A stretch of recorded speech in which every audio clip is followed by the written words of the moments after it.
Hello, hello, hello. Comment allez-vous, très cher ami? Quant à moi, Dieu merci, tout semble aller bien. Et je souhaite que tout aille bien pour nos compatriotes au pays. Parce que nous savons tous que la Guinée traverse un moment très difficile. Je le dis souvent que nous sommes au tournant de notre histoire. Mais aujourd'hui, nous allons parler sur l'actualité, ce qui s'est passé hier, jeudi. Ma question, c'est de dire ce qui se cache derrière cette précipitation de la remise du soi-disant projet de constitution en Mamadi. C'était le jeudi hier au palais Mohamed V. Mais qu'est-ce qui s'est passé réellement?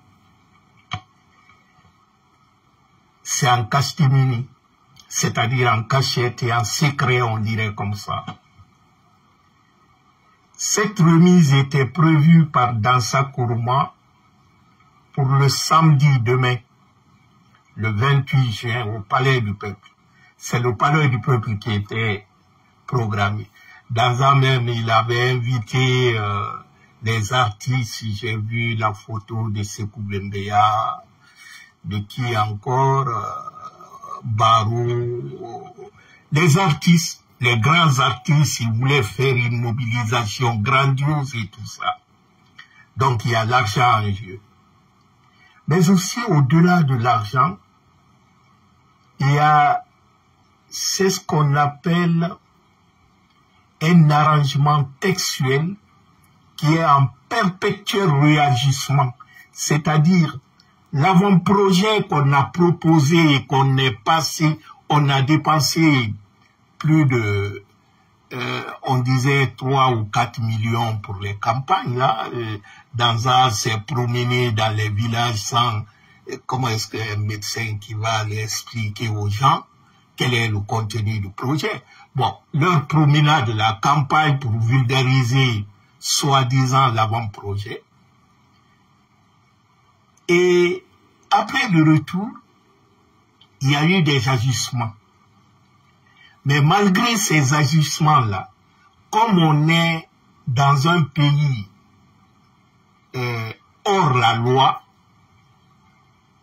Mamadi prenait les décisions pour, disons, le futur de la Guinée ou tout ça là. L'exemple le plus frappant, c'est la création de la Direction générale des élections.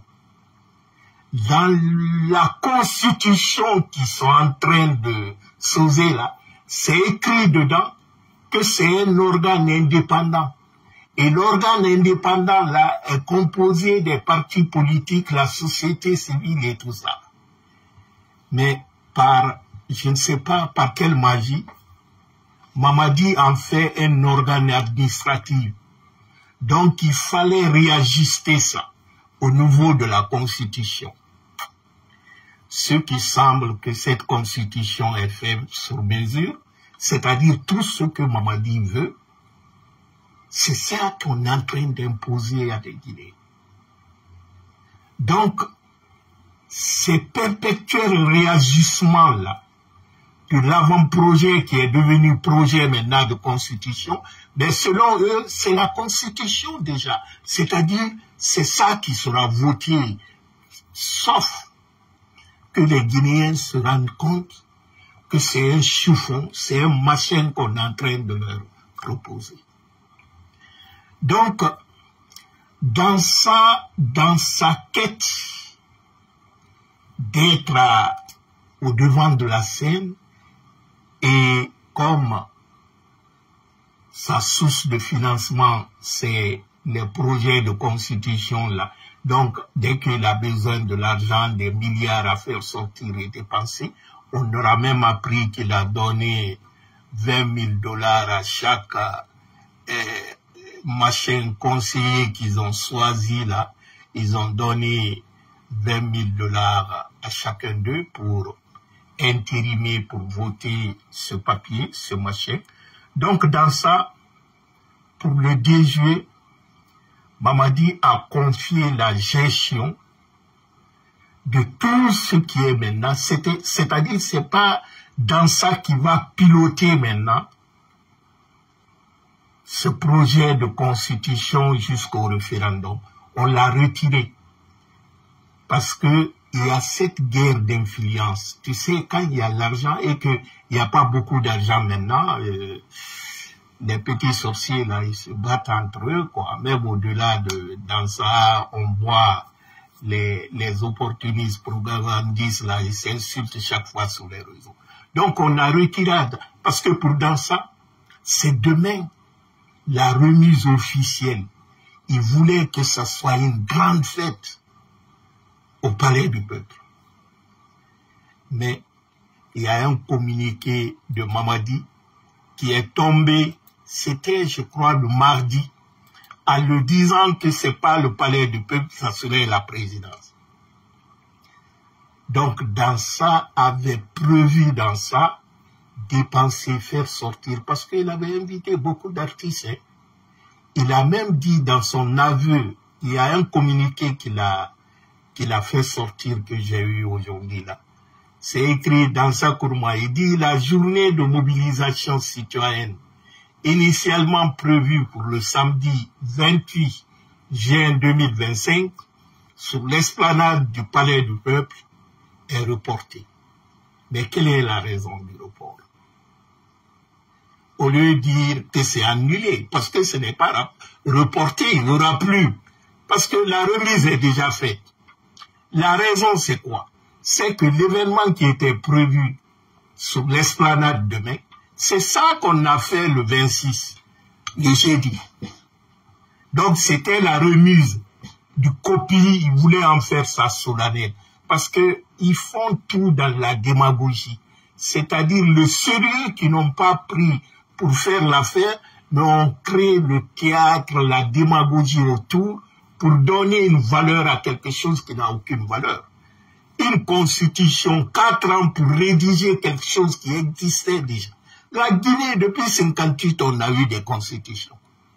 On n'invente pas la roue.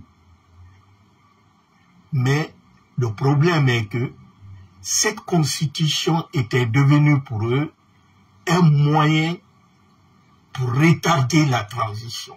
Et mais aussi un moyen de dépenses inutiles. 4 ans pour faire en 6 mois, on pouvait faire une constitution. Parce qu'on ne crée pas. La constitution, tous les éléments sont là déjà.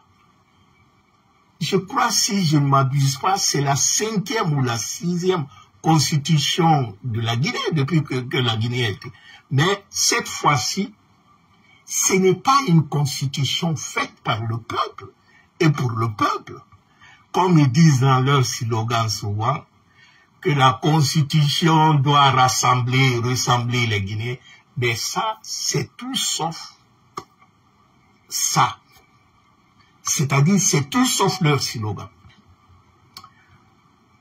Parce que le problème qui se pose en matière, j'aurais même souhaité entendre un certain Mohamed Kamara qui, au temps d'Alpha Condé et Mamadi III Kaba, je crois, qui animait les trucs, mais bizarrement, je leur comprends quelque part, mais je me dis, le rôle d'un intellectuel, surtout si le débat concerne ton domaine, la moindre des choses, c'est donner les idées. Parce que les gens sont habitués de t'écouter. C'est-à-dire, c'est pourquoi des fois, je me pose la question. Mais vous savez, quand quelqu'un dit qu'il ne peut pas reconnaître ce qui est bon en toi, il ne faut même pas chercher à le convaincre ou à l'expliquer. Parce que nous tous, on a suivi en 2020, pour la Constitution au temps d'Alpha Condé, dans les radios, ça discutait, dans les universités, c'était un débat public. Parce qu'une Constitution, c'est quoi? La Constitution, c'est un contrat social. La Constitution d'un pays, c'est l'ensemble des règles fondamentales qui organisent et régissent cet État. C'est ça, c'est pourquoi on l'appelle loi fondamentale. L'organisation et le fonctionnement de l'État, c'est la Constitution. Donc, ce contrat social-là, il faut que la population soit informée de ce qui est dans ce papier-là. Mais aujourd'hui, l'avant-projet qu'ils ont vulgarisé, les gens en discutaient, mais sans même la vulgarisation. Mais ce projet final-là n'est même pas... Parce que c'est sur ça qu'ils veulent nous faire voter, ou faire le référendum au mois de septembre. Mais actuellement, il n'y a pas de débat. C'est comme si tu veux signer un contrat avec quelqu'un, mais la personne ne connaît pas le contenu du contrat. Comment tu vas le faire signer ce contrat? Donc c'est ça le vrai problème. Parce que quand vous prenez la Constitution dans tous les pays du monde, il y a deux parties. La première partie, c'est les articles de loi qui se trouvent dans la Constitution. Souvent, c'est jusqu'à 130, 140, selon les pays. Ça, les articles de loi, c'est la première partie d'une Constitution. La deuxième partie d'une Constitution, c'est les procédures de validation et d'adoption de cette Constitution. Donc, cette procédure de validation de la Constitution qu'on appelle référendum doit d'abord précéder par les animations, les discussions, partout en Guinée, dans les villages, faire discuter les gens, faire les animations partout, parce que c'est quelque chose qui va, disons, s'exercer sur nous tous. Parce que dans la Constitution, toutes les lois de la République se retrouvent dans la Constitution. Les principaux éléments et les rôles d'une Constitution, c'est quoi? C'est l'organisation du pouvoir public. C'est dans la Constitution qu'on définit la structure de l'État et la répartition du pouvoir entre les différentes institutions. C'est dans la Constitution que ça se trouve. Donc, la Constitution établit aussi les relations entre le pouvoir, par exemple, le pouvoir du gouvernement, comment le pouvoir judiciaire doit fonctionner, quelles sont les garanties de constitutionnalité des lois. Donc, la Constitution, en gros, c'est l'âme. C'est pourquoi on dit c'est la loi fondamentale d'un pays. C'est la loi suprême. Toutes les autres lois-là viennent puiser dans la Constitution. Mais pour que cette loi suprême soit une loi acceptée par tout le monde, même si, bon, on dit souvent, une loi, quelle que soit la loi, elle s'impose à tout le monde. On dit personne n'est censé ignorer la loi, mais il faut que la loi, on explique aux gens en quoi ils s'engagent. C'est pourquoi on le soumet au référendum. Parce que les articles de loi ont la même valeur que la procédure ou les démarches qui aboutissent à la validation de ces lois, de ces articles de loi, qu'on appelle le référendum. Donc, comme je disais au départ, on ne peut pas parasiter un contrat à quelqu'un. On te demande de signer le contrat sans le lire, sans savoir ce qui est dans le contrat.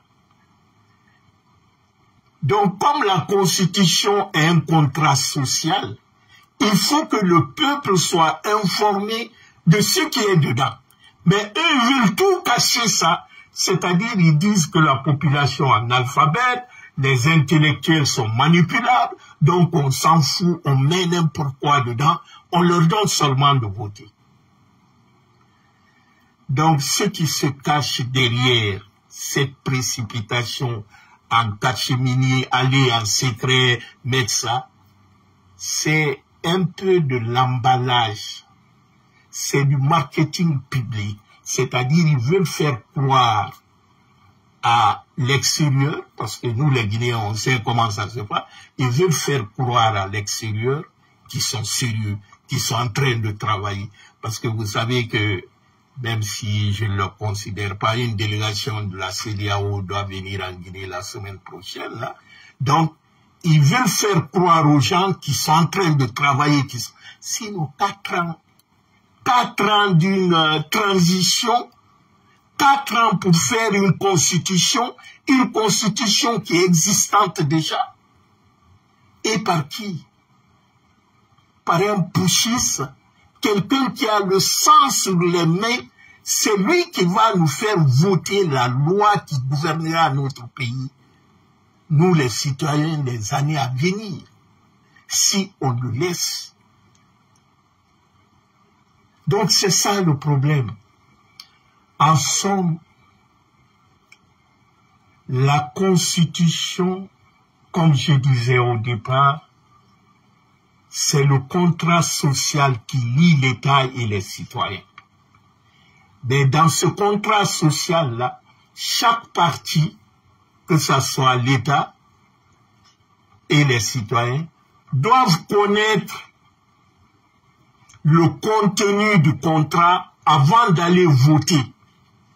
Parce que le jour du référendum, qu'est-ce qu'ils vont nous demander? Vous êtes d'accord, vous dites oui. Vous n'êtes pas d'accord, vous dites non. En 58, c'est ça qui s'est passé. Vous savez, la 5e République française, De Gaulle, en instaurant la 5e République française, il y avait des articles qui liaient la coopération avec les colonies, les anciennes colonies. C'était écrit dedans, vous acceptez de coopérer avec nous, c'est-à-dire avoir une indépendance à rabais, ou vous voulez votre indépendance complète. Donc c'était oui ou non. Nos parents qui sont décédés, nos devanciers, ils ont regardé le bout, ils disent, nous voulons l'indépendance totale. Nous ne voulons pas l'indépendance à moitié. C'est ainsi que nos parents, nos grands-parents ont voté le non du 28 septembre 58. Donc ce que Mamadi lui veut nous proposer là, c'est scandaleux. Non seulement on ne sait même pas des bêtises qu'il a mis dedans, malgré il y a certains qui sont en train de fuiter. Dans cette constitution, c'est écrit que le président de la République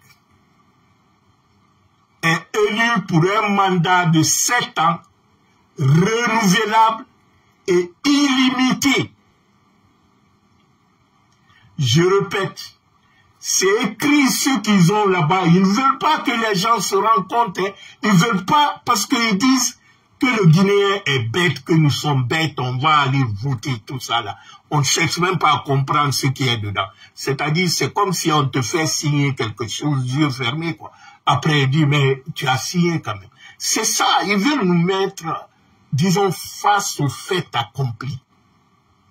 Donc, c'est écrit dans leur constitution là, ce qui est encore grave dedans. Dans l'avant-projet, il n'y avait pas, dans l'avant-projet, c'était écrit, le président de la République est élu pour 5 ans, renouvelable une fois. Mais ils ont enlevé ça. Ils ont mis le président est élu pour 7 ans, renouvelable à l'infini, c'est-à-dire illimité. 7 ans illimité. Donc quand vous prenez cela, Mamadi a fait déjà 4 ans. Ce qui est clair, s'il se présente, d'ailleurs il va se présenter, si on laisse Mamadi qu'il organise les élections, il va dire, il va faire 7 ans. Donc 7 plus 4 qui est là, ça fait déjà 11 ans. C'est-à-dire 11 ans, il va faire ça cadeau. Et puis continuer. C'est pourquoi les Guinéens doivent comprendre que ce que Mamadi est en train de nous montrer là, le papier, le chiffon que moi je n'appelle même pas sa constitution, j'appelle ça un arrangement qui n'a pas d'utilité, un arrangement textuel, c'est-à-dire on raccommode les trucs, c'est un arrangement de texte fait sur mesure, c'est-à-dire on a confectionné quelque chose qui correspond à Mamadi, à la mesure de Mamadi, ce que Mamadi veut. Mais je vais vous poser une petite question. Comment se fait-il que les gens qui étaient contre le 3e mandat hier, ils disent que Alpha Condé a fait un 3e mandat, que c'est un coup d'État constitutionnel. Les mêmes personnes aujourd'hui veulent nous imposer un mandat de 7 ans renouvelable et illimité. Illimité, c'est-à-dire jusqu'à le coudéisme bis, quoi. C'est-à-dire une présidence à vie. Ça, je n'arrive pas à comprendre la cohérence de ça. Et ils disent que 3e mandat, c'est trop. Mais eux sont venus couler, c'est-à-dire illimité. Donc, on doit se poser la question, tout Guinéen réfléchi doit se poser la question sur la vraie raison du coup d'État du 5 septembre. Est-ce que le coup d'État du 5 septembre, c'était réellement à cause du 3e mandat? Parce que, quand on se pose la question, si le coup d'État a été contre le 3e mandat, comment ceux qui ont fait le coup d'État, ils veulent faire des mandats illimités, c'est-à-dire 4e, 3e, 4e, 5e, 6e mandat. Donc, on n'arrive pas à comprendre. Bon, il y a certains qui ne comprennent pas, qui peut-être, maintenant, ils vont comprendre la réalité. Nous, dès le jour du coup d'État, nous avons dit que ce coup d'État n'a rien à voir avec le 3e mandat. Mais vous savez, dans le monde politique,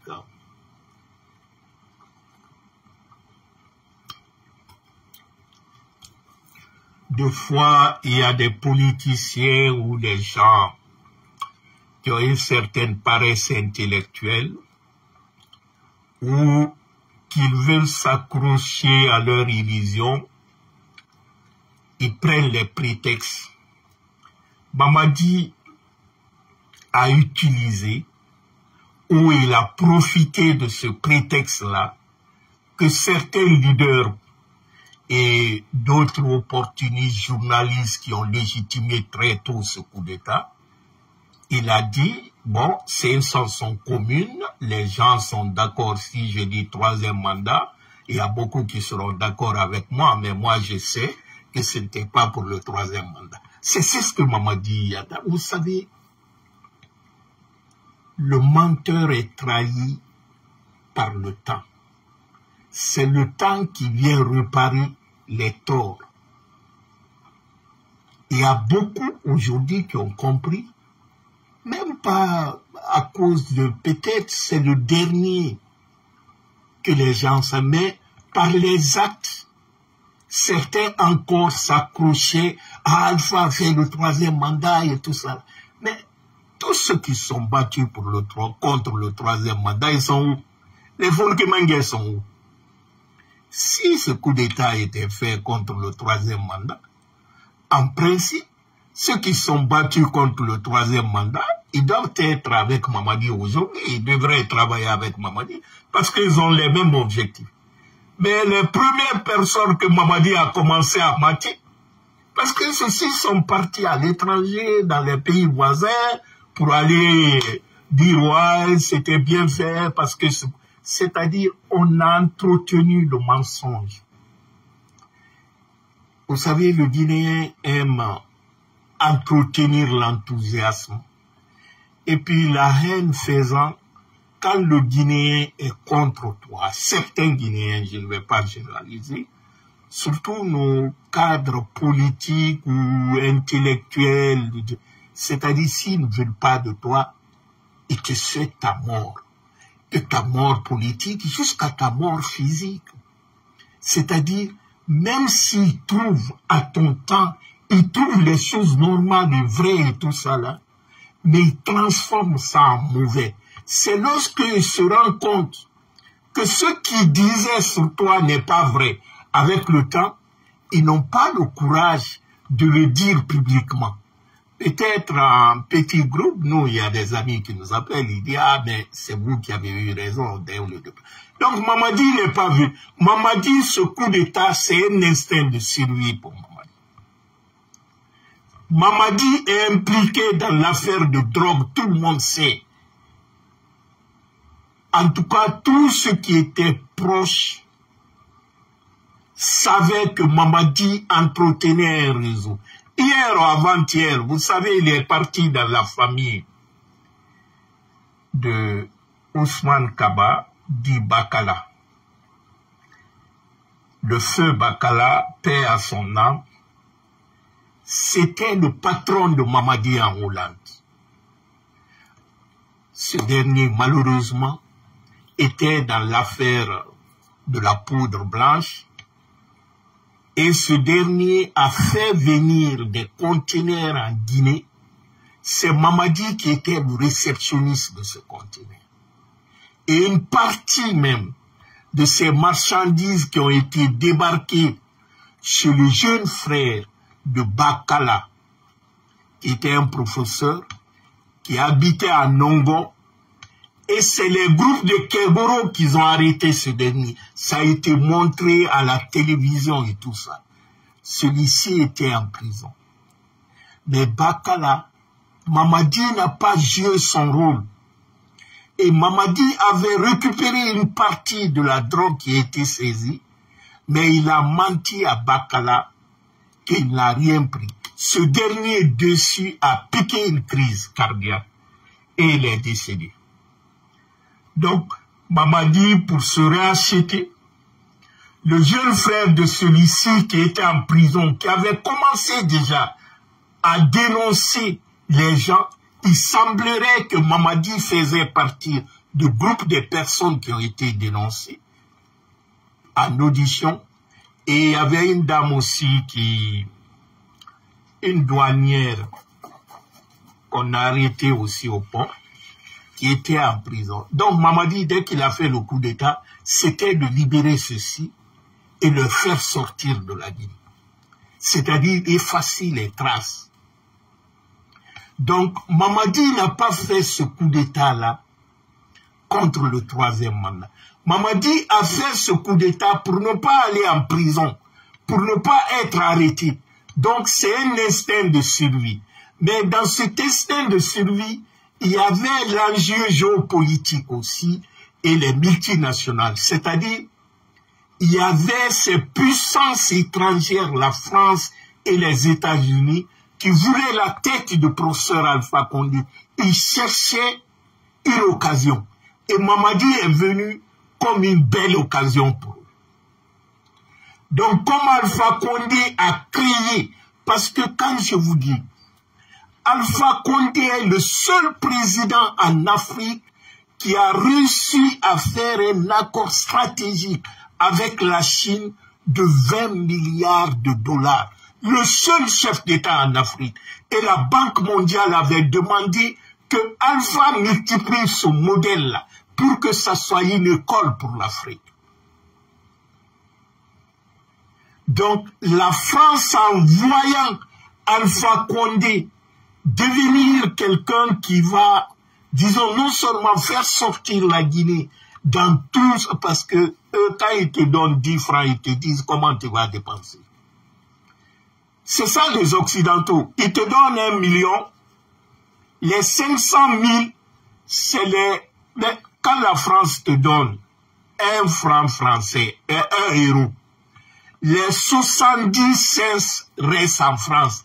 c'est les 36 qui viennent. C'est-à-dire, ils vont t'envoyer les coopérants français qui vont travailler dans ce projet.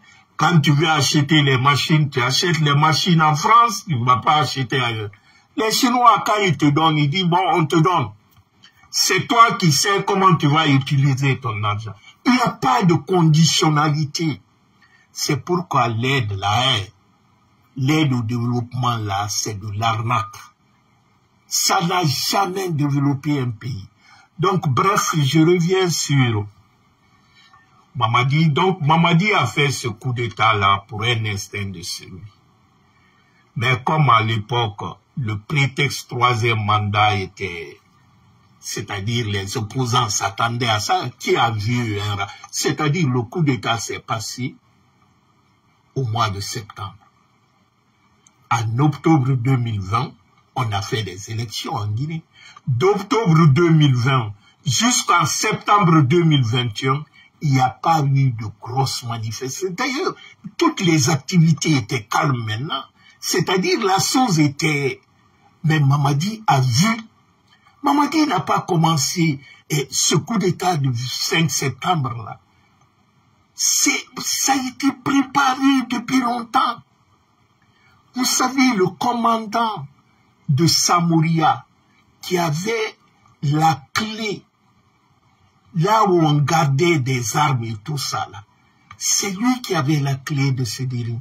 C'est les gens de Mamadi qui sont partis tuer ce dernier. Et je crois, son fils ou son frère. C'est le garçon de Toya Condé, c'est le premier chef d'état-major de l'armée guinéenne au temps de Sékou Touré. Son fils, le commandant Abdoulaye Condé, a été assassiné par les gens de Mamadi. Ils sont partis à la prison de Kindia, libérer certains prisonniers là-bas parce qu'il y avait certains prisonniers dans leur groupe. Donc Mamadi a commencé ça depuis longtemps. Il était en contact avec certains commerçants aussi. Bon, le feu sans loi faisait partie pour leur carburant, les déplacements et tout ça. Et c'est le seul coup d'État en Afrique où on a vu des mercenaires blancs sur le terrain. Tout le monde a vu les Marines américains à Bambeto à 6h, 7h du matin. Le lundi, le coup d'État s'est fait le dimanche. Lundi, eux sont basés en principe à Fourkaria. Comment on retrouve les Marines américains en pleine ville? Ils étaient au palais Mohamed V. Ces Français-là. Allez-y, le coup d'État du Mali. Est-ce que vous avez vu un blanc dedans parmi les soldats d'Assimi Goïta? Au Burkina Faso, au Niger. C'est en Guinée seulement qu'on a vu les mercenaires blancs. C'est-à-dire, c'est un complot, en fait. Imaginez-vous, au camp de Fourkaria, le jour du coup d'État, il y a 50 pick-up qui étaient sous commandement des marines américains qui étaient venus, peut-être, ils disent qu'ils étaient venus pour préparer ou pour entraîner les forces spéciales, sont eux qui avaient la responsabilité. 50 pick-up armés jusqu'aux dents ont quitté Fourkaria, plus de 130 km, quitté Fourkaria pour Conakry. Ils ont quitté le dimanche, le samedi, à 0h, ils ont quitté Fourkaria pour Conakry. Donc, ils étaient... Et à New York Times qui a dit, le lendemain même du coup d'État, il dit que les marines américains sont impliqués. Et ils ont bien... qui sont impliqués au coup d'État en Guinée. Il y a une journaliste d'investigation française qui a aussi confirmé le jour du coup d'État même, si vous vous remarquez, si vous vous rappelez, il y avait une équipe marocaine qui devrait jouer avec Sili National, je crois. Il y avait un match en tout cas à Conakry le dimanche. Le samedi, il y avait beaucoup de militaires américains et israéliens qui sont venus sous couvert que c'est les encadreurs de l'équipe de football. Il y avait 200 de ces militaires qui habitaient à l'hôtel Kaloum, c'est-à-dire à quelque chose de 500 mètres du palais Sékou Touré. c'est documenté. Mais bon, tout ça, on verra tout ça après. C'était pour vous dire que ce coup d'État-là n'a rien à voir avec le troisième mandat. La constitution de Mamadi, ce n'est qu'un tape à l'œil. C'est pour nous embourber. C'est-à-dire pour faire croire à l'Occident, pas à des Guinéens, mais pour faire croire à des Occidentaux qu'il est en train de faire quelque chose. Parce que les gens disent en coulisses, ah, la transition en Guinée, ça traîne, la Guinée n'est pas dans les situations comme le Mali, le Burkina, il n'y a pas de terrorisme en Guinée, rien. La situation, tout récemment, il y a l'ONU qui a parlé le respect des droits de l'homme ou ceci. Mais ce que vous allez comprendre dans tout ça, comme je disais au départ, ce qui se cache derrière cette précipitation, c'est d'abord une sorte de guerre interne, c'est-à-dire, vous savez, la Guinée est dirigée par le petit clan, les groupes, parce qu'entre eux-mêmes, ils ne s'entendent pas. Hein. C'est-à-dire, il y a le groupe de Mamadi, Amara, Djiba, et il y a le groupe Dansa, Idi Amin, Bala Samoura, il y a d'autres. Parce que ce que les gens doivent comprendre, c'est pas Mamadi qui a imposé Dansa à la tête du CNT. C'est Sadiba Koulibaly qui a imposé Dansa. Parce que Dansa, non seulement il est promotionnaire à Sadiba Koulibaly, mais aussi c'est sa cousine que Sadiba Koulibaly a épousée. Donc, des deux titres. Donc, Dansa, sa place qu'il occupe aujourd'hui, c'est à cause de Sadiba Koulibaly.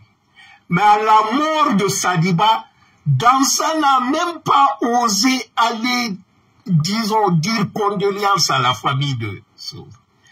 Donc, Mamadi sait cela. Et entre Dansa et Amara, c'est la guerre. Parce que tout le monde, ce n'est même pas un secret pour personne, tout le monde voit que Idi Amin n'est pas trop chaud à l'affaire que Mamadi soit candidat ou tout ça. Tout le monde voit ça. Tout le monde fait les campagnes, les magouilles. Mais est-ce que vous avez entendu Idi Amin quelque part ou un mouvement de soutien de sa part? Donc, ils disent que Idi Amin prépare quelque chose. Donc, le groupe d'Amara fait tout pour déjouer cela. C'est-à-dire, il fait tout, tous ceux qui sont liés à Idi Amin, de près et de loin. Parce qu'il faut se dire aussi, on ne se cache pas, Idi Amin, Dansa, Bala Samoura, ils sont tous de Farana. Donc, il y a cette proximité aussi géographique ou régionale. Donc, Dansa est dans le groupe d'Idi Amin. Et Amara, Mamadi, Djiba Diakité sont dans d'autres groupes. Donc, c'est les chats et chiens. C'est-à-dire, Mamadi, il veut arrêter Idi Amin, mais comment? Il a peur.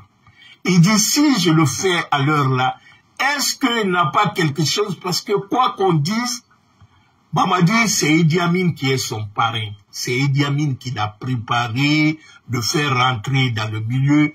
Et c'est Idi Amin, depuis longtemps, qui poussait à Mamadi d'agir aussi, faire ce coup d'État. Mais généralement, tu sais, quand les voleurs vont voler à la banque là, c'est après le vol, c'est au moment de partager l'argent que les problèmes vont commencer. Donc, bref, je disais que cette constitution, je ne dirais même pas constitution, ce machin qu'on est en train de nous vilipender, c'est pour faire les yeux doux à l'Occident, c'est-à-dire à la communauté internationale. Sinon, comme je disais au départ, une constitution, c'est quoi? Une constitution, c'est un contrat. C'est comme un contrat d'achat d'une maison. Donc, ce contrat social qui est la constitution, qui lie les citoyens et l'État, toutes les parties doivent connaître le contenu du contrat. Mais si le contrat est caché, une partie sait, l'autre partie ne sait pas, mais faut pas qu'on le signe. Parce que moi, je ne signe pas quelque chose que je ne sais pas. Je ne sais pas ce qui est dit dedans. Donc, Mamadi veut nous faire signer un contrat dont on ne connaît pas le contenu. Parce qu'une constitution, c'est un esprit. C'est une institution, c'est une pratique. Une constitution, c'est une limitation du pouvoir du gouvernement. Non du droit du peuple. La Constitution ne limite pas le droit du peuple, mais il limite les droits des gouvernants. C'est ça la Constitution. Mais la Constitution n'est pas un simple acte juridique. Au-delà du texte juridique, la Constitution, c'est un corps politique, c'est l'âme d'une nation. Parce qu'il définit tout ce qui est... Parce qu'il y a des constitutions même, il y a des articles qui ne sont pas écrits. Dans certains pays, l'Angleterre par exemple, ça tient compte de nos valeurs ancestrales. Tout ce qui est sacré, comme disait le célèbre constitutionnaliste sénégalais, Maître Kibambaye, et nous disait, je le cite, il dit une constitution ne doit pas être un vêtement qui étouffe le corps, mais une robe qui s'adapte à la croissance et au mouvement du peuple. C'est-à-dire, quand la constitution est faite sur mesure, c'est la personne dont on a pris la mesure qui va rentrer dedans. Les autres ne peuvent pas rentrer dedans. Or qu'une constitution n'est pas faite pour quelqu'un. La Constitution est faite pour tout le monde. La loi n'est pas faite pour quelqu'un ou contre quelqu'un. Personne n'est au-dessus de la loi. Mais si tu prends la loi fondamentale d'un pays, tu adaptes ça à la personnalité d'un délinquant comme Mamadi, mais ce pays est foutu. Parce que le pire dans les tyrannies, c'est-à-dire le pire qui peut nous arriver, nous les Guinéens, c'est exercer à l'ombre d'une... C'est-à-dire on utilise le vocal loi fondamentale pour faire les bêtises. C'est-à-dire eux-mêmes, ils construisent leur loi qui correspond à leur désir pour utiliser ça contre nous. Vous savez, quand une constitution est rédigée, votée, sans le peuple, par les gens qui n'ont pas été choisis par le peuple, ce n'est plus une constitution.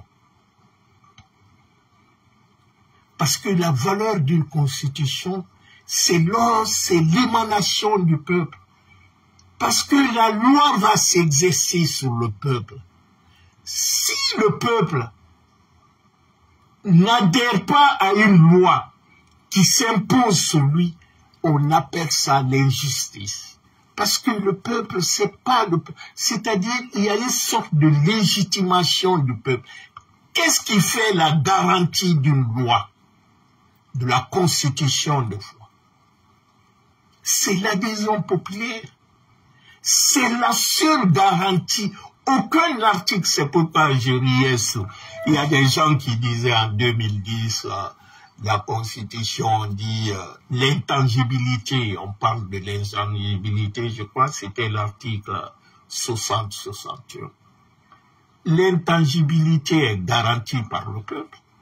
Mais vous parlez d'un texte en 2010, ça n'a pas été proposé au peuple. Donc, c'était les copains-copines qui ont rédigé, comme maintenant, là, les gens de Danza, ils rédigent dans Mamadi prend. Peut-être, on ne sait jamais, hein, Mamadi, quand il a les difficultés, il va faire un décret pour sauver. Mais Mamadi veut aller au référendum, mais ça revient la même chose. Parce que le peuple n'a pas son... Ceux qui sont au CNT à l'heure là, ce ne sont pas les représentants du peuple.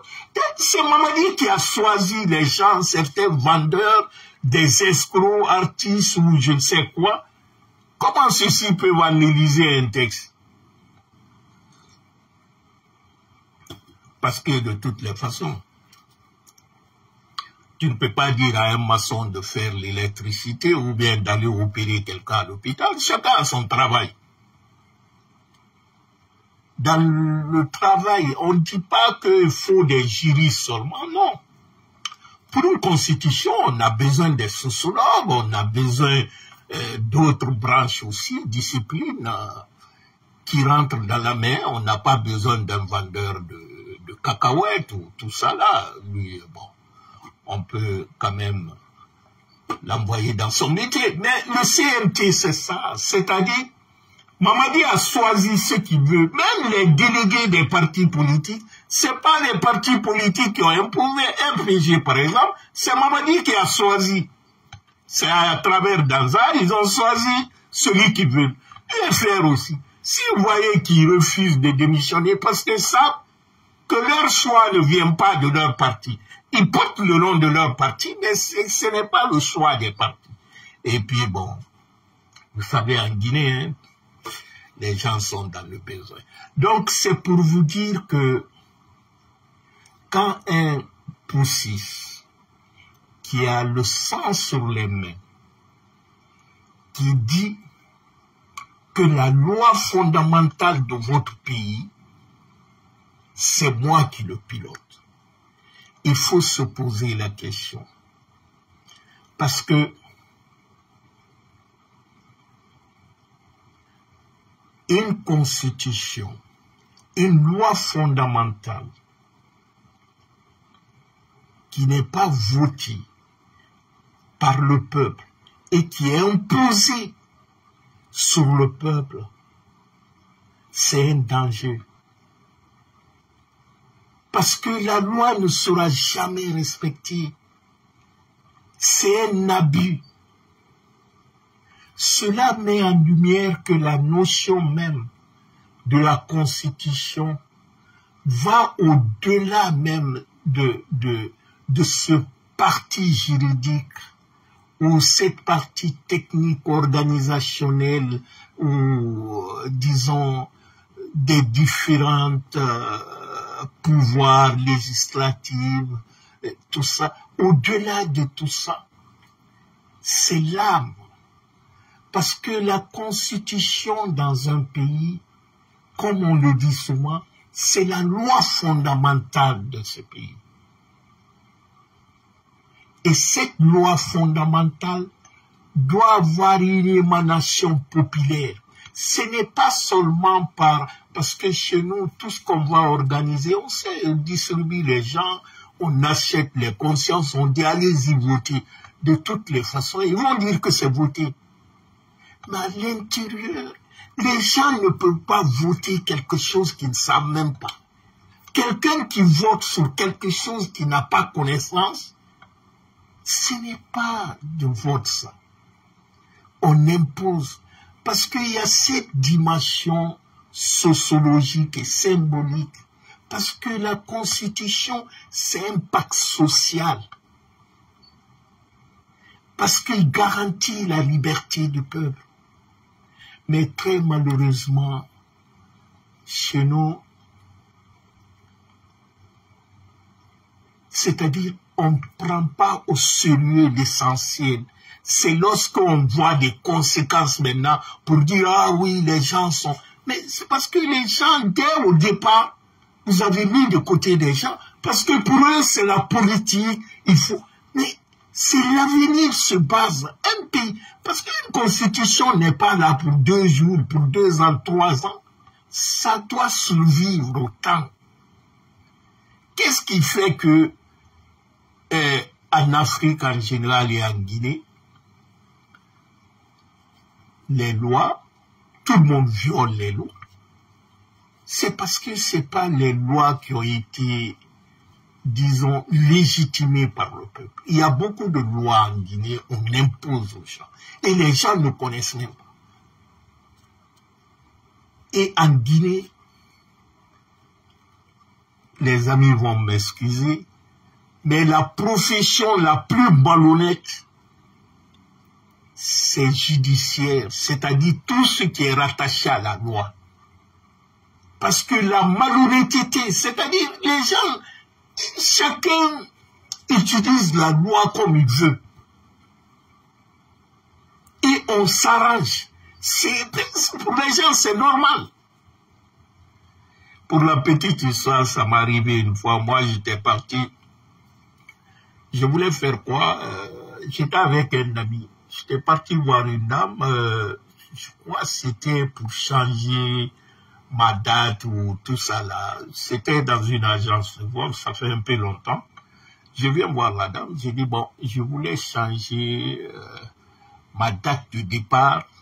Est-ce qu'il y a des frais à payer et tout ça? Je disais ça à un ami qui était derrière moi. Il dit non, dis donc, attends, on va négocier. Je dis, ça m'a fait rire au départ, quoi. Parce que j'ai oublié, je l'ai dit, hey, on négocie pas ça. Mon bien, je l'ai acheté depuis longtemps. J'ai dit, elle ne peut pas négocier avec le bureau qui se trouve à Londres ou autre chose. J'ai dit, mon bien, c'est... Je crois que c'était à l'époque... J'ai oublié la compagnie. Mais lui voulait qu'on négocie avant que je demande à la dame. Je lui ai dit non, on ne peut pas négocier cela. J'ai dit ça, c'est déjà sous-eux, ils ont des quotas. Donc c'est normal, en Guinée, tout se négocie. C'est-à-dire la loi pour eux, la loi n'est pas faite pour tout le monde. Parce que dans la pratique, c'est ça. Donc, très cher ami, c'est encore vous dire que moi, j'ai un problème, un sérieux problème. Mais quelque part, j'ai dit non, mais c'est pas un problème. J'ai dit c'est l'évidence. Comme je vous disais au départ, est-ce qu'on peut être contre le 3e mandat d'Alpha Condé, mais accepter un mandat illimité, de 7 ans renouvelable illimité? Mais comment cela se fait?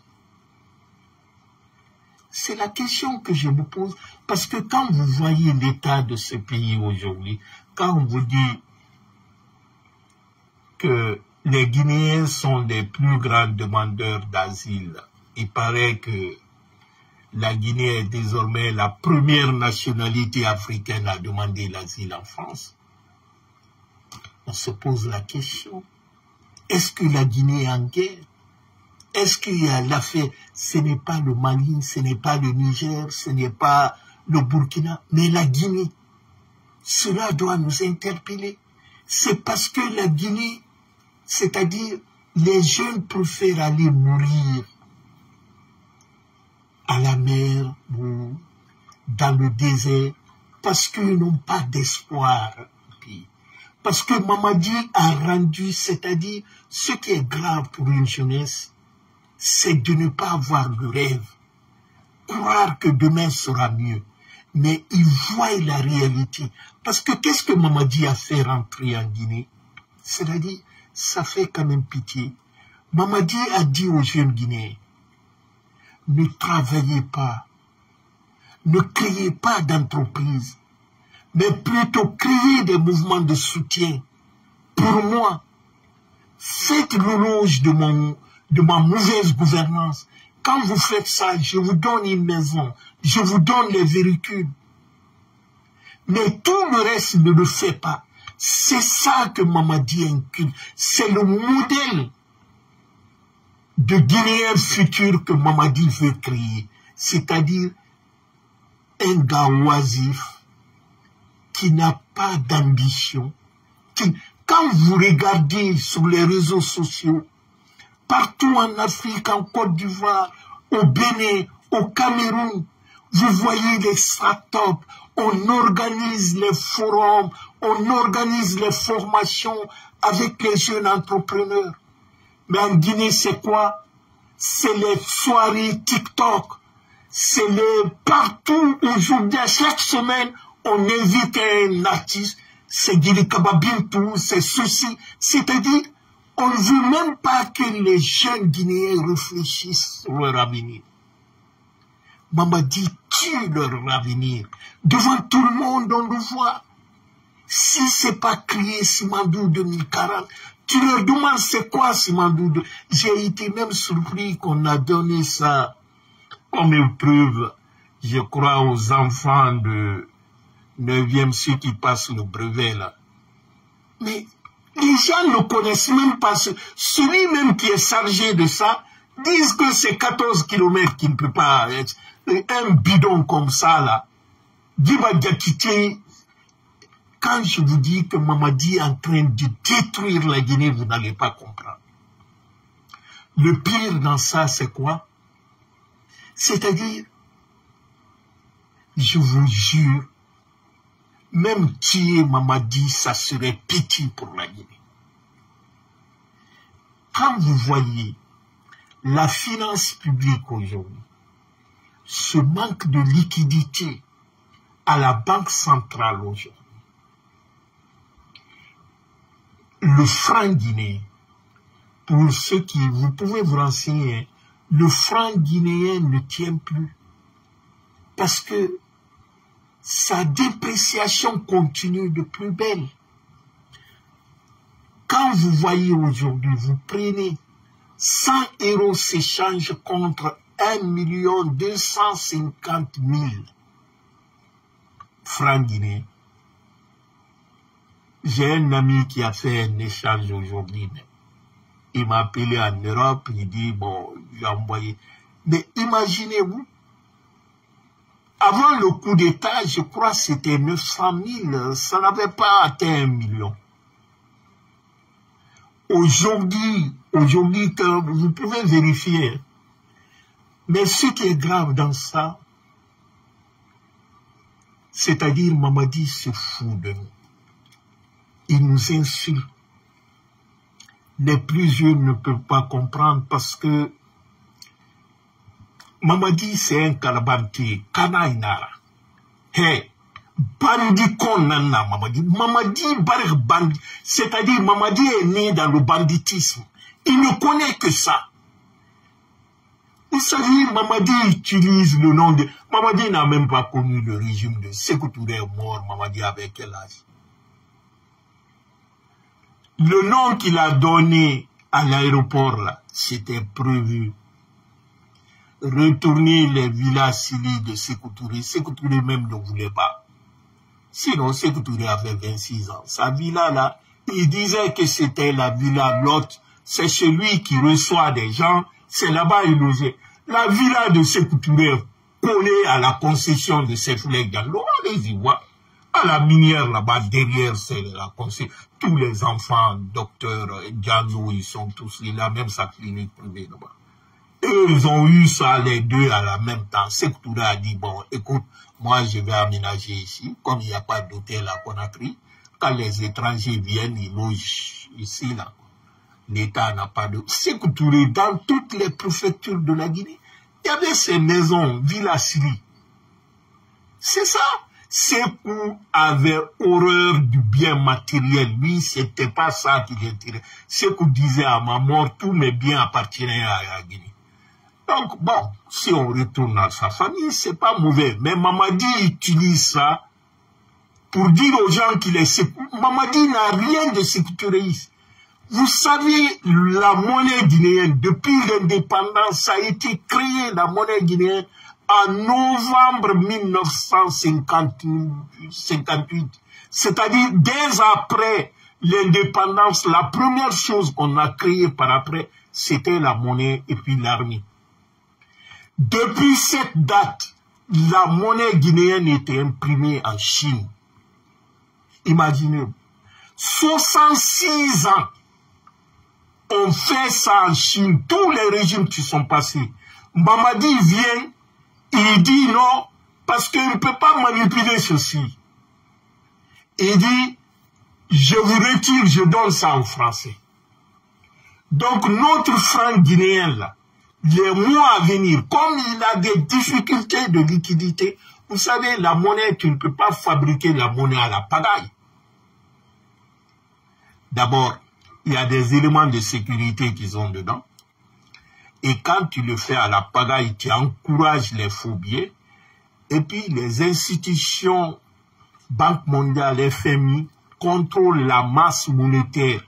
Parce qu'ils veulent éviter au pays de tomber dans l'inflationnisme, c'est-à-dire comme ce qu'on est. Parce que depuis que Mamadi est venu, les prix ne font qu'augmenter. Les prix n'ont jamais baissé en Guinée. Parce que quand tu mets trop d'argent sur le marché, ça tue la valeur de l'argent. L'inflation, c'est ça. L'inflation, c'est la perte de la valeur de la monnaie qui fait que les prix augmentent. Ce que 100 $ ou ce que 1000 francs guinéens pouvaient te donner avant le coup d'État, il faut aujourd'hui 2 000, 3 000 francs ou 4 000 francs. C'est parce que l'argent a été mal géré. Ah, mais quand tu prends l'argent, tu distribues n'importe comment, tu donnes. C'est-à-dire les gens là n'ont aucune idée. Comment on gère? Gérer un pays par jour, c'est des centaines de milliards qui sont dépensés par jour. Un État, ce n'est pas un individu. La machine étatique est lourde. C'est une machine très lourde. Il faut avoir une intelligence parce que l'État ne fait pas de profit en général. L'État, c'est le social, c'est le bien commun. Tout ce que l'État d'ailleurs produit en perte pour soulager la population, en général, c'est ça l'État. Donc quand toi tu fais du pagaille dedans, tu gaspilles, parce que tu ne peux pas créer la monnaie n'importe quoi. Quand tu crées trop de monnaie, ça devient du papier. Parce que la monnaie en tant que telle, c'est une marchandise comme les autres. Seulement, c'est cette marchandise qui peut acheter des autres marchandises. Mais Mamadi veut faire quoi? Il veut que c'est les Français maintenant qui fabriquent le franc guinéen. Il veut retirer ça aux Chinois pour donner ça aux Français. Mais quelle est la conséquence de la fabrication de francs guinéens par les Français? Les conséquences, ça serait la même chose que comme pour le franc CFA, là. Les autres se battent pour sortir de la main du franc CFA. Depuis plus de 75 ans, ils sont dans la domination. Mamadi, lui, nous enfonce dedans. Ne sois pas surpris dans les jours ou voire même les années à venir, si Mamadi reste, de dire que la Guinée aussi rentre dans le franc CFA. Mamadi est prêt à ça. C'est-à-dire, Mamadi, c'est un pion de la France. Donc, la première conséquence de faire fabriquer notre monnaie en France, c'est la limitation de la souveraineté monétaire guinéenne. C'est-à-dire, nos souverainetés seront limitées parce qu'il y aura un contrôle politique sur notre monnaie par la France. C'est la France qui va nous dire c'est telle quantité que vous donnez. Et il va nous imposer de déposer 50% de notre monnaie comme réserve d'échange. Donc on devient un pays esclave comme les pays de CEDEAO là. Comment les pays de jaune français là. La monnaie, c'est une question de souveraineté, de dignité. Le nom de 58, il y avait 3 piliers. Sékou Touré a dit, un pays qui n'a pas une indépendance économique n'est pas un pays indépendant totalement. Il dit, nous voulons notre indépendance politique, économique et militaire. C'est ça qui n'a pas plu à De Gaulle. Donc Mamadi, en remettant le franc guinéen à la France, il veut nous amputer de notre indépendance de 58. Il faut que les jeunes comprennent ça. Parce que le problème de la Guinée, c'est que l'histoire n'est pas enseignée et que ceux qui connaissent ne parlent pas. Parce que nous ne sommes pas contre Mamadi, mais nous sommes contre la destruction programmée de la République. Et celui qui est à la base, celui qu'on utilise, des fois même à son insu, c'est Mamadi Doumbouya. La France veut passer par Mamadi pour détruire la Guinée, comme il a fait dans d'autres pays d'Afrique, qui ne peut plus s'en passer d'eux. Parce que la Guinée en 58, à travers Ahmed Sékou Touré, nous avons dit, nous préférons la pauvreté dans la liberté et la dignité que la richesse dans l'esclavage. On ne peut pas échanger notre dignité. On préfère mourir. Tout Guinéen doit se mettre en tête que si nous laissons Mamadi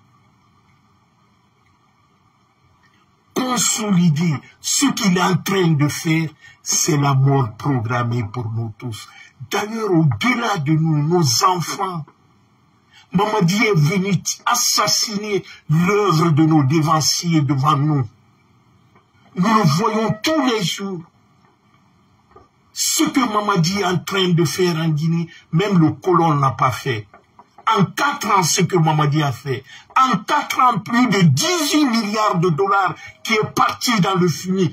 Personne ne sait qu'est-ce qu'on a fait avec ça. Très chers compatriotes, en parlant de la Guinée de fois, je pleure. Parce que c'est ce qui est grave en Guinée. C'est que ceux qui savent se taisent, ceux qui voient la destruction de ce pays, ils se taisent et certains même aident le destructeur à détruire la Guinée. Que ce soit nos sages, que ce soit nos intellectuels, nos hommes d'affaires, tout le monde est dedans parce qu'ils se préoccupent de leur intérêt personnel. Ils ne pensent pas un instant que la Guinée, c'est plus de 16 millions d'âmes. Mais eux, leur petit intérêt, ce petit intérêt-là, c'est ça qui leur intéresse. Le CNRD, Mamadi et son CNRD, c'est la plus grande trahison de l'histoire de la Guinée, de l'histoire récente de notre pays. Le mal, ce mal, Mamadi, n'a pas d'eux. Ce que Mamadi est en train de détruire en Guinée, quel que soit le domaine, vous prenez le domaine de la santé. Actuellement, les hôpitaux préfectoraux ne sont plus approvisionnés en médicaments essentiels. C'est fini. Au temps du professeur Alpha Condé, dans tous les hôpitaux, le césarienne était gratuit. Il n'y a pas un jour qui passe sans que vous n'entendiez qu'il y a une dame qui est décédée en faisant la couche. Allez-y à Donka. Les kits pour les personnes qui étaient sous dialyse, ça ne fonctionne plus. Les vaccins contre le tétanos, ça n'existe plus. Les campagnes de vaccination ne se font plus. Passons dans le domaine de l'agriculture. Les pépinières de mammouth, les plantes, les cafés arabica, les cacao Mercedes, ça a disparu. Ce programme est mort. La mécanisation de l'agriculture, les machines qu'Alpha a envoyées, qu'on appelait Kobiri, pour aider les paysans, les machines, ils sont repartis. Bouyassanda a 5 tracteurs arrêtés là-bas pour ça. Les autres tracteurs, Gawal en a pris, Nialé en a pris. Ils sont repartis, les tracteurs. Et pourtant, ça c'était pour la Guinée. Il y avait un jeune malien qui s'est battu, qui était consacré sur ça. Tout était fait. Les plaines qu'Alpha aménageait, les plaines de Mandiana, plus de 200 hectares. Celui de Koba était en étude. Mais tout est arrêté. Les milfas sont où? Les bassins piscicoles, les initiatives présidentielles, les magasins de stockage, de froid, tout a disparu. Premier dans le domaine de l'élevage, les races d'Ama qu'on faisait le toisement, les chèvres qu'on a fait venir du Niger. On a créé ce qu'on appelle la coopération sud-sud. Il y a Angola qui devrait nous envoyer beaucoup d'autres aussi. Je crois Ouganda qui devrait nous envoyer les bœufs qui pouvaient produire des seaux de combien, 10 à 20 litres de lait. Tout était là. Et tout était... Mais Mamadi est venu, tout est cassé. On n'entend que Simandou 2040, Simandou 2040. Très chers compatriotes, c'est notre pays, la République, est en train de... On est en train de perdre la République. Et ça se passe devant nous. Mais le tout n'est pas fini. Ce n'est pas fini. Ne dites pas que tout est, disons, perdu, on ne peut rien. Non, ce n'est pas vrai. Tout n'est pas fini. Parce que dans la vie, moi je me dis souvent que dans la vie, le jour qu'on va abandonner les choses, c'est ce jour-là qu'on dirait que tout est fini. Mais tant que nous vivons, il faut croire.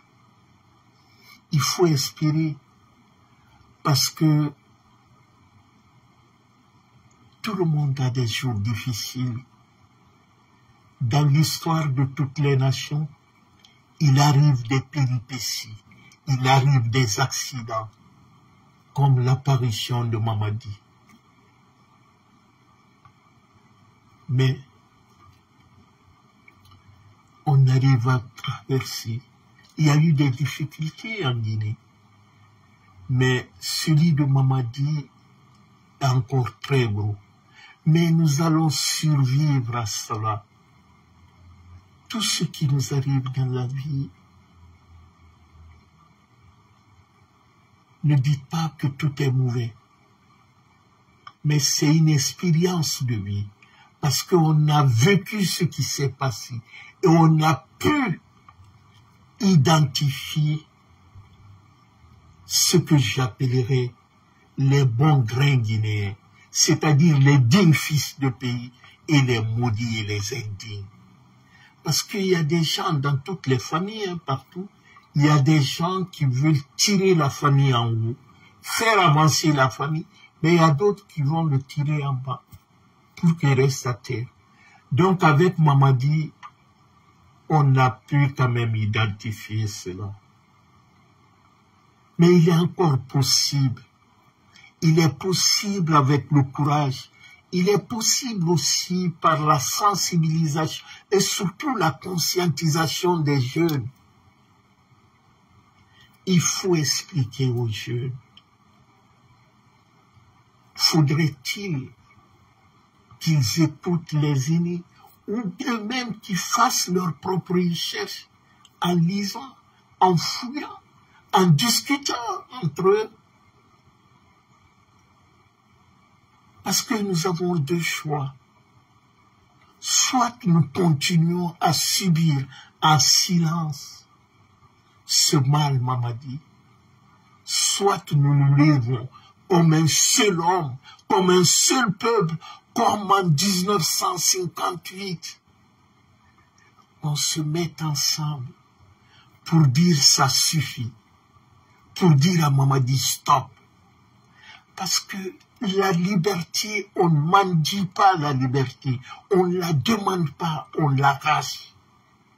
Quand tu vois ton bureau qui est en train de détruire ta concession, ta maison, n'attends pas que la police vienne. Arrête-le. Sinon, ça serait trop tard. Vous savez, dans toute société, le changement ne vient pas tout seul. Ça ne tombe pas du ciel. Il faut le provoquer. Il faut provoquer le changement. Comment provoquer le changement? C'est en conscientisant les gens, c'est en sensibilisant les gens, c'est en encourageant les gens. Parce que malheureusement, l'élite qui doit être l'éclaireur du peuple a démissionné. Et puis, il y a beaucoup qui sont devenus les hypocrites et les malhonnêtes.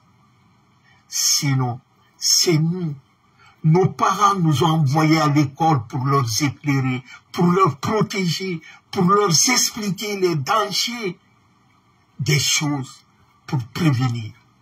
Mais si nous-mêmes, nous devenons les lâches-culs, nous venons les manipuler, leur mentir, leur dire que tout va bien or que rien ne va bien, on devient en ce moment indigne. Parce qu'un parent qui a tout sacrifié pour toi, pour t'envoyer à l'école, combien d'entre nous ont des parents qui n'ont pas eu la chance d'aller à l'école, mais qui ont tout sacrifié pour que leurs enfants aillent à l'école, et que l'enfant qui va aller apprendre le savoir là-bas, il utilise ce savoir pour tromper ses propres parents, pour leur mentir, pour leur dire que tout va bien, parce que lui profite quelque part. Je trouve ça indigne.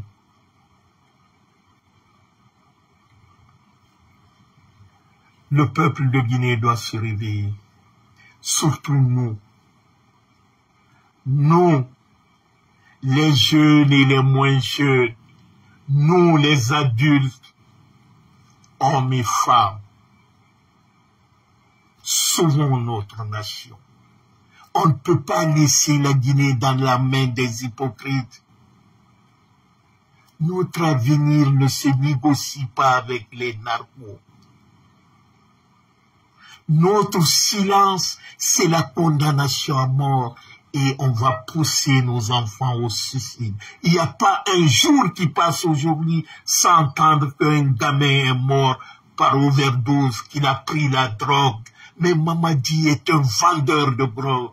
Il y a 20 personnes qui sont mortes le mois de juin là à cause de la drogue. Aujourd'hui, la délinquance, la prostitution est encouragée en Guinée par ce régime, des bandes de gangs qui sont venus, la pédophilie, tout ce qui est du mal. Mais voyons comment le pays est en train, c'est-à-dire, on fait du max en 10 ans, tout. Mais comparez les choses. Ne prends pas ce petit groupe qui vole, qui font, disons, du tapage. Ils n'ont même pas peur de montrer les biens volés, là. Mais allez-y aujourd'hui, les routes qu'on fait, les routes, les entreprises de Mamadi, la CN. Mais allez-y à Bessia. Voyez les caniveaux, les routes qu'ils ont fait, il y a beaucoup qui sont en train de dégrader, là, complètement dégradées.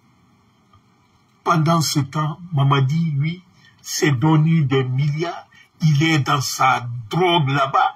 Il va, il dort à Kassa 2 fois. Il est parti. Il est tout le temps dans la drogue ce temps-là. Mais tant que nous attendons, tant que nous dirons pacifiquement, on va attendre, Mamadi va organiser les élections là, on s'en fout. Le référendum, on s'en fout. C'est pourquoi deux fois je me demande, les partis politiques là,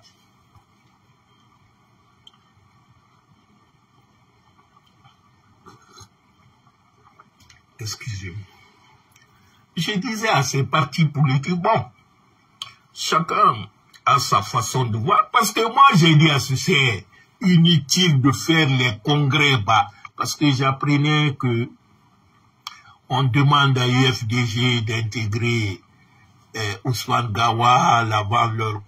Écoute, les gens là ne veulent pas de vous. Depuis le 5 septembre, ils ont mis dans leur plan RPG, IFDG, IFR, les grands partis là. Mamadi dit qu'ils ne veulent pas vous sentir. Et il faut être bête aussi.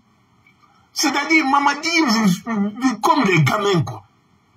C'est pourquoi je respecte la décision de RPG. On ne fait pas de congrès à cause de Mamadi. Si on doit faire le congrès, ça viendra de nous-mêmes. Mais que Mamadi vous mette pression, est-ce que c'est pour le congrès que Mamadi ne va pas vous lâcher? Ah ben, vous n'avez rien compris. Il y a des partis dont il a donné ces foutus certificats-là, qui n'ont même pas de siège. Au lieu de parler de congrès, il faut avoir un siège. Les partis qui ne font même pas... Non, c'est du foutaise. Mais comme vous aussi, vous acceptez, que vous fassiez le congrès ou pas, Mamadi s'en fout. C'est-à-dire, il ne veut pas de vous. Mais tant que nous allons rester silencieux, on dit, ah bon, moi, ça me touchait. Personne ne va échapper à ça. C'est-à-dire, ce que les gens oublient souvent, le mal qui guette la Guinée, même ceux qui applaudissent comme ça, Mamadi, ils vont le regretter bientôt. Parce que, avec la rareté de l'argent, parce qu'ils font du bon boulot. Même maintenant, là, si vous remarquez, il y a beaucoup de démagogues là qui criaient au départ, mais aujourd'hui, ils sont calmes, quoi. La rareté de débat fait que les clans vont s'entrechoquer. Et Mamadi n'attend que qu'il se légitime, qu'il se dit président. Même si c'est deux Guinéens qui votent, parce que Mamadi est assis sur les armes, c'est-à-dire Mamadi a braqué la Guinée. Mais tant que nous restons dans cette peur, qu'on ne se révolte pas contre ce régime-là, mais nous serons toujours prisonniers de l'injustice, de l'arrestation arbitraire, nous serons toujours victimes de kidnapping, nous serons toujours victimes d'assassinats, de viols des gens, de gabegie financière. Parce que notre silence devient une prison de Mamadi. Notre inaction encourage Mamadi à aller plus loin. Parce que c'est ça. Mamadi, lui, il est dans un esprit suicidaire. Parce qu'il a fait tellement de mal, il dit que la seule garantie de survie pour lui, c'est de s'accrocher au pouvoir. Parce qu'il dit, quand je laisse le pouvoir là, c'est fini pour moi. Nulle part au monde, je ne peux me cacher. Et puis, Mamadi a tué les gens, fait disparaître leur corps. C'est des centaines et des centaines. Croyez-vous que ceux qui ont disparu de Fonikemengue et tout ça, là, je ne souhaite pas. Croyez-vous qu'ils sont tous vivants? Bon, je le souhaite. Mais j'ai bien peur que certains ne vivent plus. J'ai bien peur. Mais je souhaite qu'ils soient tous vivants. Parce que imaginez-vous, avec toute cette pression internationale et tout, et ce qui se passe aux coulisses, si Mamadi n'a pas réagi, c'est qu'il n'a pas, c'est-à-dire ceci ne vit plus. On a vu Sélection. Il a tué Sélection. C'est une année après, ils ont appelé sa femme pour montrer son corps. Parce que la pression avait augmenté. Sadiba Koulibaly, c'est pas Mamadi qui a voulu annoncer ça officiellement, c'est parce qu'il y a eu fuite. C'est pourquoi ils ont inventé quelque chose comme ça. Même le corps de Sadiba, on n'a pas, aucun de ses parents, même sa femme n'a pas vu le corps. Personne ne sait. Ceux qui ont vu la vidéo de torture de Sadiba, mais vous allez pleurer. Mamadi, c'est un assassin né. Donc, chers compatriotes, ne nous décourageons pas. Toi, soldat républicain qui me regarde comme ça, prends ta responsabilité.